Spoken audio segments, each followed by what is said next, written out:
Good morning, Ate Marie. Today is Wednesday, I think.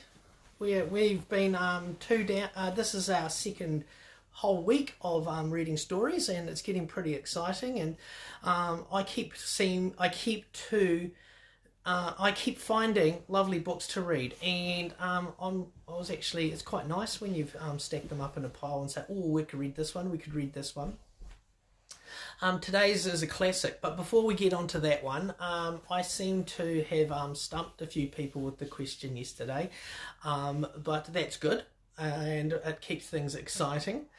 Today's one is really weird. It's true or false. So, before we get to that, stick up your hand if you like lollies. I like lollies. Well, if you're viewing from North America, you'll call those candy. Now, have you noticed that the candy or the lollies, especially the hard ones and some of the jelly ones, they're shiny? Well, there's a reason for that, and we will get to that. And so my question today is, are shiny lollies and candies polished with the same wax as you polish the car? True or false? I'll let you ponder that one. So, today's book is a classic. It is it was first published in 1954, and as you can, by my get up this morning, you might have a bit of a hint. Hopefully, my costume that I sort of hobbled together out of the children's dress-ups is a lion. I see my tart's teeth. So, today's book is The Happy Lion. Now this is I've said it over and over again, but this was one of my wife's favourite books, and she loved this from her childhood, and so we're able to find it. There's a lovely series of these. They're out of print, and so I was able to source one through Able Books, I think, and it was an ex-library copy, but it's in such mint copy, but I've seemed to misplace it, but I'll try to track it down, because I will definitely read that one. So, The Happy Lion.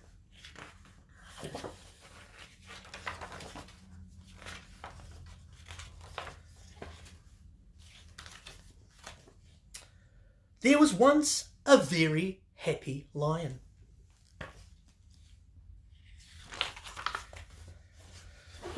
His home was not the hot and dangerous plains of Africa where hunters lie in wait with their guns.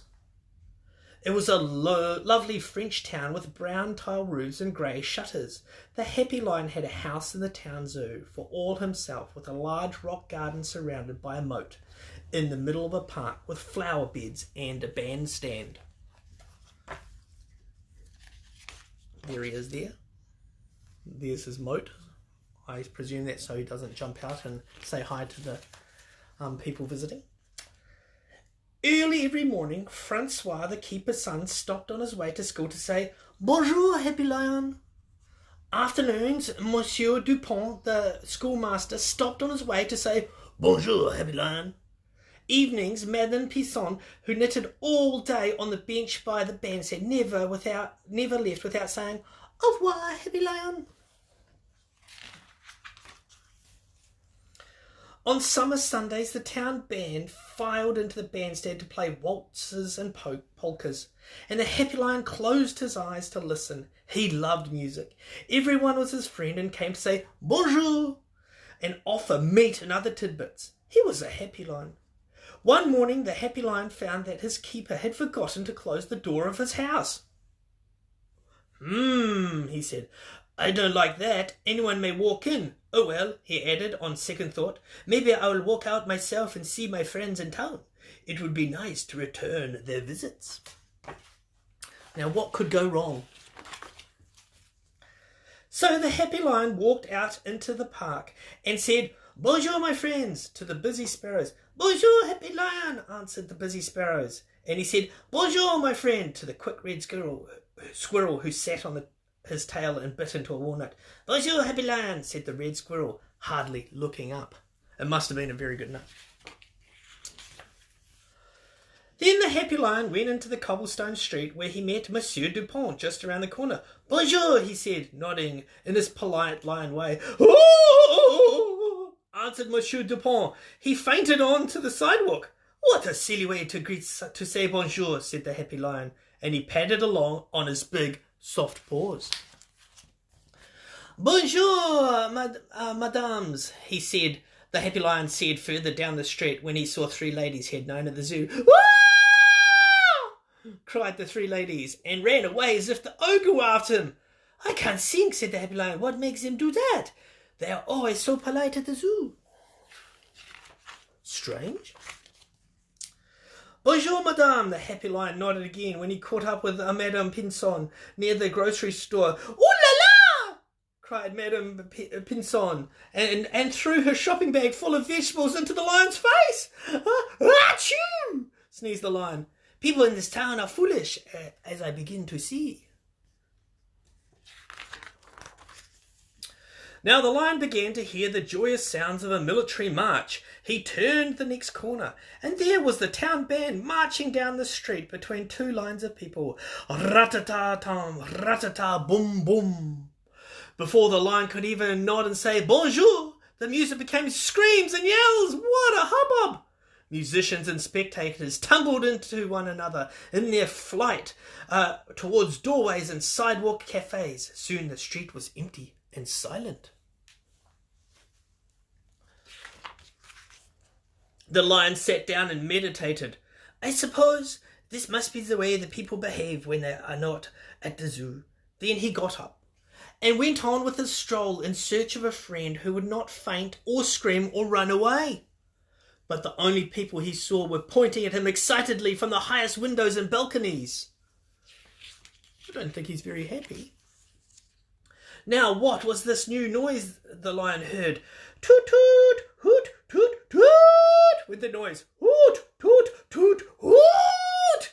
And it grew more and more noisy. It may be the wind, said the lion, unless it's monkeys from the zoo, all of them taking a stroll. All of a sudden, a big red fire engine burst out of a side street and came to a stop, not too far from the lion, but a big van came backing up on the other side of him with his back door wide open. The lion just sat down very quietly, for he did not want to miss what was going to happen. The fireman got off the fire engine and advanced very, very slowly towards the lion. Pulling their big fire hose along, very slowly they came closer and closer, and the fire hose crawled on like a long snake, longer and longer. Suddenly, behind the lion, what's going to happen? A little voice cried, Bonjour, Happy Lion. It was Francois, the keeper's son, on his way home from school. He had seen the lion and come running to him. The Happy Lion was so very happy to meet a friend who did not run and who said bonjour, and he forgot all about the fireman. And he never found out what they were going to do, because Francois put his hand on the lion's great mane and said, Let's walk back to the park together. Yes, let's, purred the Happy Lion. So Francois and the Happy Lion walked back to the zoo. The fireman followed behind in the fire engine. And the people on the balconies and the high windows shouted at last, Bonjour, Happy Lion! From then on, the Happy Lion got the best tidbits the town saved for him. But if you opened his door, he would not wish to go out visiting again. He was happier to sit in his rock garden while on the other side of the moat.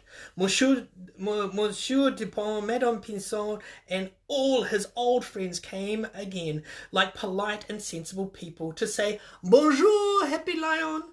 But he was happiest when he saw Francois walk through the park every afternoon on his way home from school. Then he swished his tail for joy, and for Francois remained always his dearest friend. Well, that was the Happy Lion, and it was quite an interesting story. And in the 1950s, it must have been a thing to have basically a zoo in your town, especially in France anyway. That would be quite exciting. I don't think we'll be able to do something like that. It's not really kind to the lions. But Now, let's go back to that question. Is the wax that they use to shine lollies the same wax as you use to shine the car? True or false? Get ready for a drum roll.